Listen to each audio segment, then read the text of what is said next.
My name is Sophie. I'm 33 years old, and my 8-year-old daughter learned the hard way that some old-school grandparents care more about being right than about being safe. Specifically, my mother-in-law left her sitting alone on the pavement with an injured foot and drove away. I married my husband Jake when I was 25.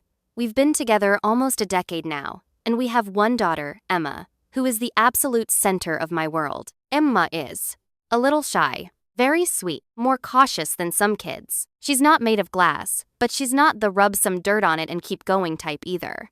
If she's hurt, she actually feels it. If she's scared, it shows. Jake's mom, Linda, does not believe in this. Linda is in her late 60s, retired, and very proud of having raised 3 kids without any of this modern nonsense, her words. To hear her tell it, they walked to school alone in blizzards, ate whatever was on their plate without complaining, never cried unless they were bleeding. She loves to say things like, "Kids today are too soft." In my day, we had real problems. You're turning her into a princess, Sophie. From the beginning, Linda and I have had very different ideas about parenting. Me.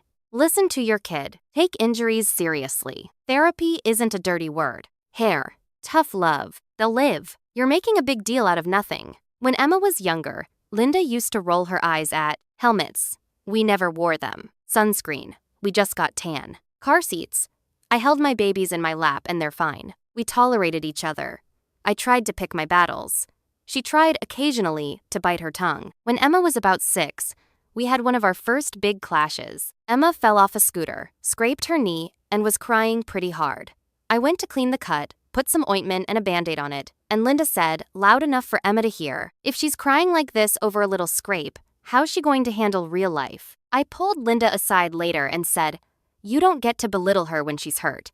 It doesn't make her stronger. It just makes her feel stupid for having emotions." Linda did that thing where she sort of half apologizes by saying, "Well, you know me," and then kept on with the same comments the next time something happened. Once Emma started school and I went back to work more hours as a nurse, childcare suddenly became a jigsaw puzzle. My shifts. Jake's shifts, after-school programs, occasional babysitters. Linda offered to help. "I'm just sitting at home," she said. "I'd love to pick her up some days. It'll save you money and we'll get more time together." Jake thought it was a great idea.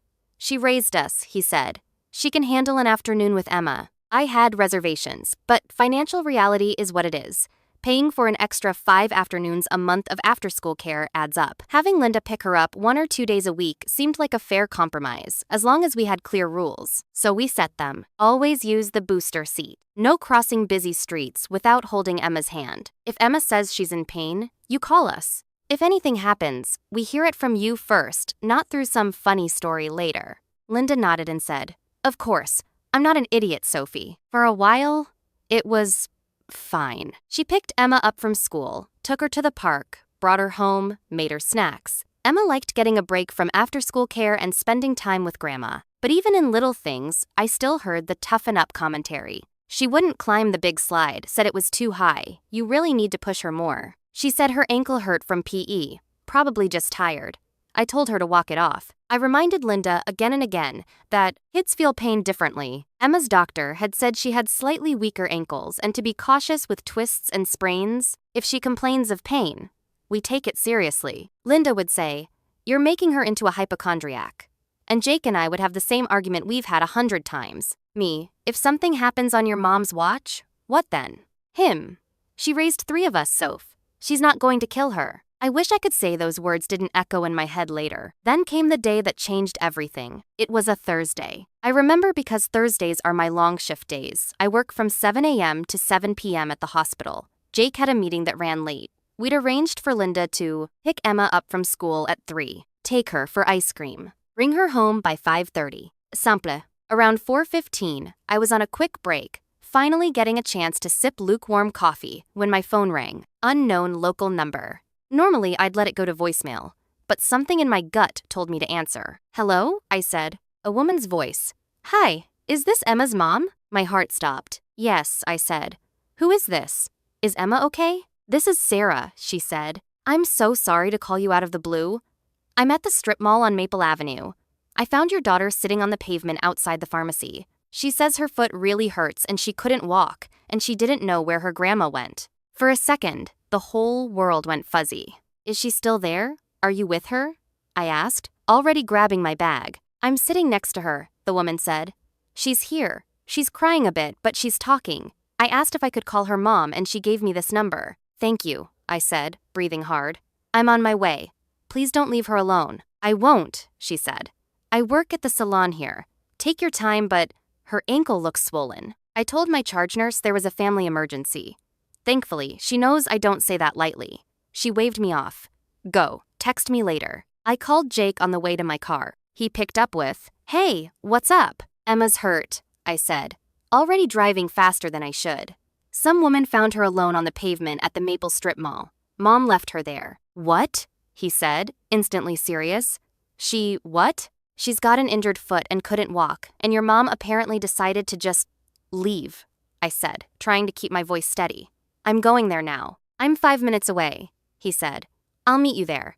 I'll call Mom. By the time I pulled into the strip mall parking lot, my hands were shaking. I saw them, a woman in her 30s, in a salon apron, Emma sitting on the curb, tarot-streaked face, one shoe off, ankle already puffing up. I parked crooked, didn't care, ran over. Mom! She sobbed when she saw me. I dropped to my knees. Hey, I'm here, I said. What happened, baby? She was crying too hard to answer.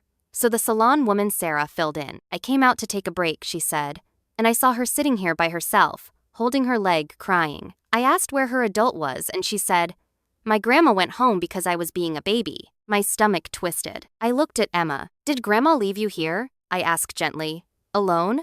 She nodded, hiccuping. I tripped off the curb when we were going to the car, she said. My foot really hurt. I told her I couldn't walk. She said I was faking and she wasn't going to carry me because I'm not a baby. I tried, but it hurt so much and I fell again. And she got mad and said, Fine, sit there then. Someone will help you if it's really that bad. And she drove away. My vision went red around the edges. I took a breath. Okay, I said. We're going to get you to urgent care, okay? We'll take pictures of everything. You are not faking. I believe you. Jake pulled up then, rushed over, face ashen. He scooped Emma up, and she winced but wrapped her arms around his neck like he was a life raft. We thanked Sarah profusely. I promised to bring her Starbucks gift cards for life. At urgent care, they did an x-ray. The doctor came in with a serious but not catastrophic face. Good news and bad news, he said. No full fracture, but she does have a bad sprain and a small hairline crack in one of the bones in her foot. She needs a boot and to stay off it for a bit. That would hurt a lot. Emma looked vindicated.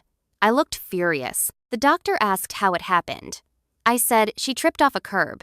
I did not say because her grandmother refused to help her and left her alone in a parking lot. Yet, on the drive home, Jake's phone rang. Mom, he said, seeing the caller ID. He answered and put it on speaker. Where are you? Linda's voice demanded. I went back to get Emma and you're not there.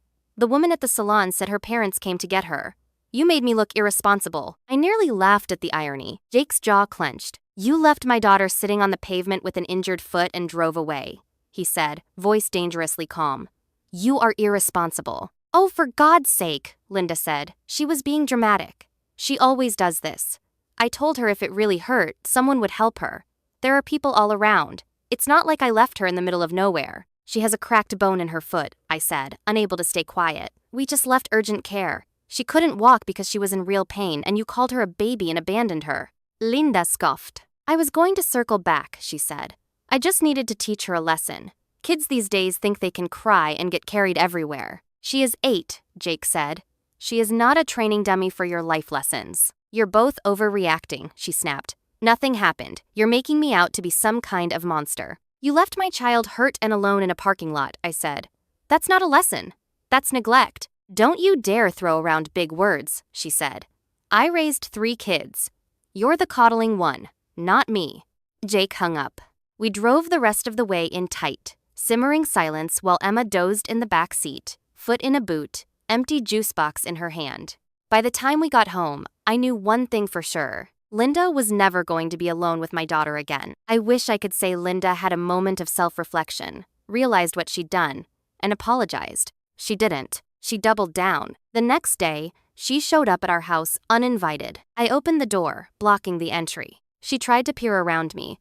Where's my girl? She asked, fake sweet. Grandma brought cookies. She's resting, I said.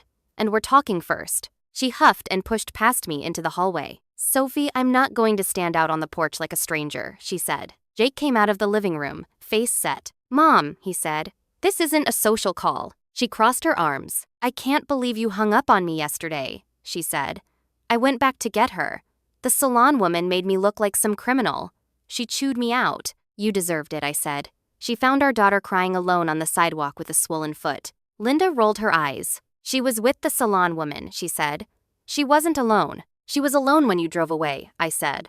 A stranger had to intervene. Linda's voice went up a notch. I was teaching her to stop milking every little pain, she said. You two let her get away with everything. In my day, if we fell, we got up or we got left behind. And how did that feel? I shot back. Because from where I'm standing, it looks like you learned I was abandoned and decided to pass it on. She bristled. Therapy talk? She said dismissively. You think some book you read makes you a better parent than me? She wasn't in danger. She had a cracked bone in her foot, Jake said, holding up the urgent care paperwork. This is the radiology report. This isn't Sophie making things up. A doctor confirmed it. Linda's eyes flicked over the page, then back up. Well, how was I supposed to know? She said. She cries over everything. If you'd toughened her up more, she'd have walked to the car. Emma told you it hurt, tried to walk, fell again, and you called her a baby, I said. Then you told her to sit there and wait for someone else to help if it was really that bad and drove away. And she believed you were gone. Linda threw her hands up. You're twisting my words, she said. I went back. You just got there 1 second before. You're punishing me for nothing. Jake stepped in. No, he said.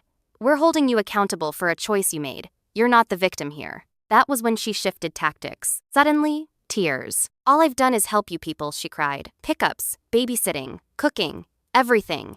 And now, one mistake, and you're acting like I beat her with a stick. You're taking my granddaughter away from me. You're the one who walked away from her, I said quietly. We're just following your lead. She glared at me. You've been turning him against me since day one, she said. This is all your fault. If he married a normal woman, I wouldn't be dealing with this. Jake stiffened. Mom, he said, don't talk to my wife like that. This isn't about Sophie versus you. This is about Emma. And what you did was not okay. So what, I'm banned from seeing her now? She demanded. You're banned from being alone with her, I said. From now on, anytime you see Emma, it will be with one of us present. No more pickups, no more solo outings. That trust is gone. Linda looked like I'd slapped her. You can't do that, she said. I'm her grandmother. I'm her mother, I replied. My job is to keep her safe. If you want to be in her life, you can learn to respect that. She stared at us for a long second, then grabbed her purse. You'll regret this, she said. One day she'll hate you for keeping her from me. She might hate us for a lot of things, I said. But she will never be able to say we didn't protect her. After she left, the house felt both heavier and lighter. Heavier because we knew this was going to cause drama in the extended family. We knew Linda would call everyone and paint herself as the victim. Lighter because a line had finally been drawn. And yes, the calls came. Jake's sister texted. Mom says you banned her from seeing Emma. Is that true? I replied, we banned her from being alone with Emma after she left her on the pavement with an injured foot and drove away. Emma had a cracked bone. We're not playing that game again. His sister sent back. Wow. That's not the version I heard. Some family members said we were overreacting. Kids survive worse. She raised 3 of her own. You can't bubble wrap them. A few, quietly, said, if anyone did that to my kid, I'd lose it. You're doing the right thing. As for Emma, she's okay. She needed cuddles, validation. You weren't being a baby. Reassurance that it wouldn't happen again. In her next therapy session, she told her counselor, Grandma left me when my foot hurt, but Mom and Dad came. Next time, I'll call them first. Her therapist told us later, she's learning who is safe. That's huge. Right now, Linda is in a sort of sulking phase. She sees Emma on birthdays or big holidays, with us right there, on our terms. She tries to guilt trip in small ways. Grandma wishes she could pick you up from school like before, but we shut it down. Sometimes I question myself. Am I really doing the right thing? Did I blow up a relationship over one bad choice? Could I have just forgiven and moved on? Then I picture my daughter sitting on that hot, dirty pavement, clutching her foot, watching her grandmother's car drive away, wondering if anyone was coming back. And I know, protecting her from that kind of love isn't extreme.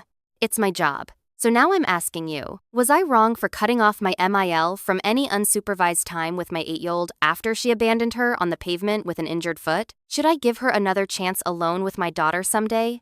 Or is this the kind of boundary that should never be undone? Let me know what you think in the comments. And if you like Sophie's stories and Reddit-style family drama, don't forget to like the video and subscribe for more.